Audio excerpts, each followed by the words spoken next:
ソドです。今回は漫画最新話ボルト63話について解説&考察をしていきたいと思います。最新話ネタバレ含みますのでご注意ください。前回の62話ではカワキが里抜けをしてコードに説得していたところにボルトが参上。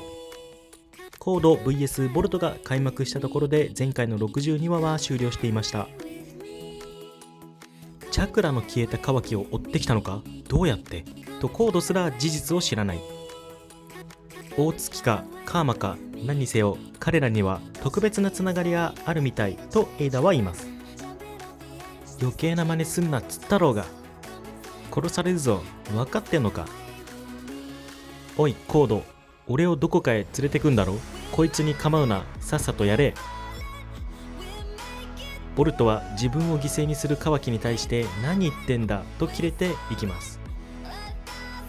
俺がここにいいんだ、父ちゃんたちがチャクラをたどって助けに来てくれるとボルトは言いますが、だからダメなんだろうが、7代目は死なせねえ、絶対にこの命に変えてもな。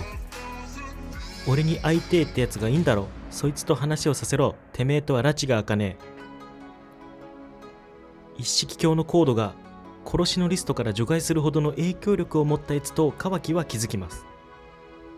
ちょっと待てよと言いカワキを止めます。父ちゃんはこんなこと望んでねえ。7代目を守るためにやってんだ、あの人がどう思おうか関係ねえ。ボルトはついに殴ります。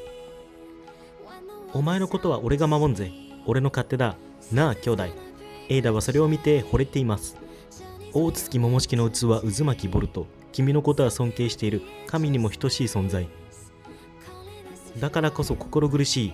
真珠のために生贄として君を十尾に食わせなきゃいけないことがね。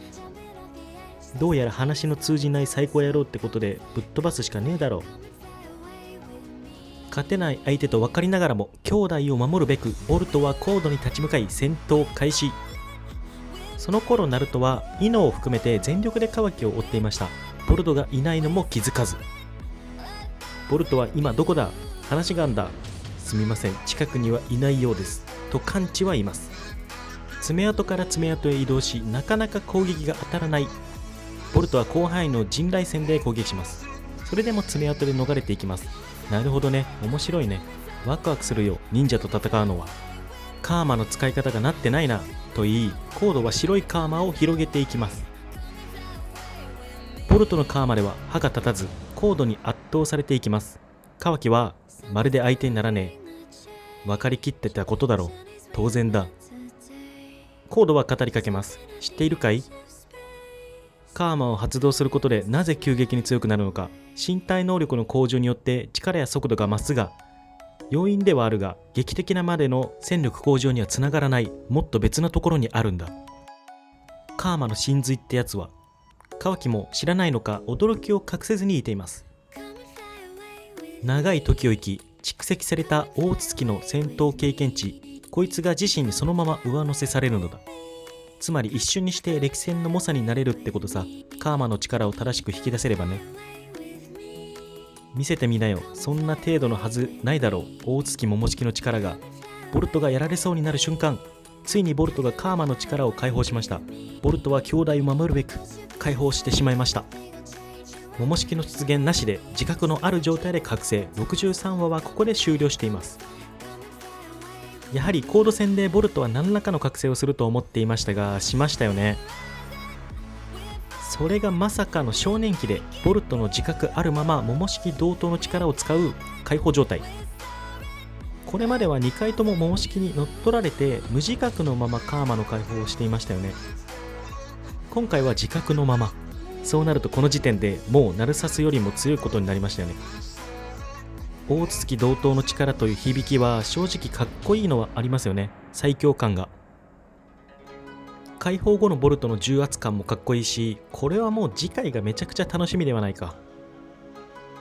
そもそもボルト自身でカーマの解放はしようと思えば今までできていたようなニュアンスでした。それでもやってこなかったのはやはり桃式に乗っ取られてしまうという恐怖だと思います。それでも今回解放したのはやはり兄弟のためか、勝てない相手と分かってて挑んでいる覚悟か。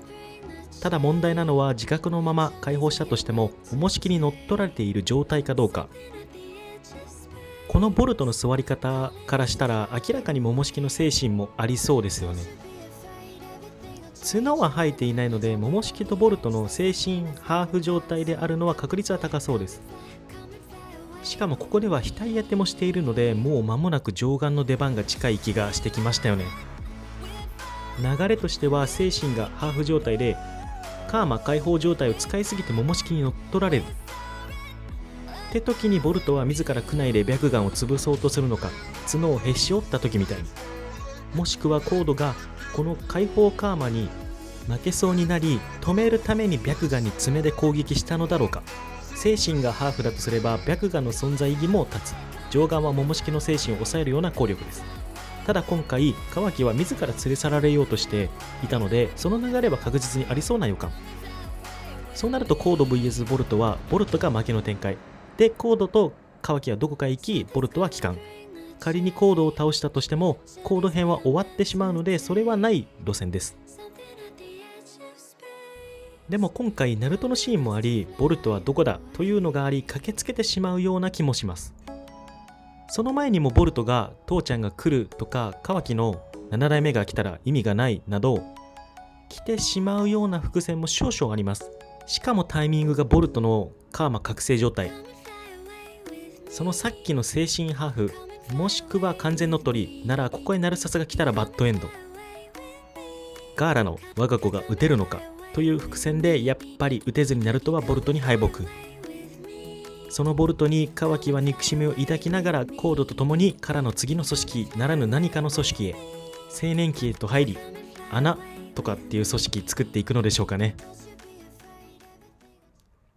息子と親の戦いはあまりにも残酷なので、コード vs ナルトがやはり有力であるままです。次回の64話ではおそらく解放の代償で終わるのか、ナルサスが駆けつけるかで終わりそうです。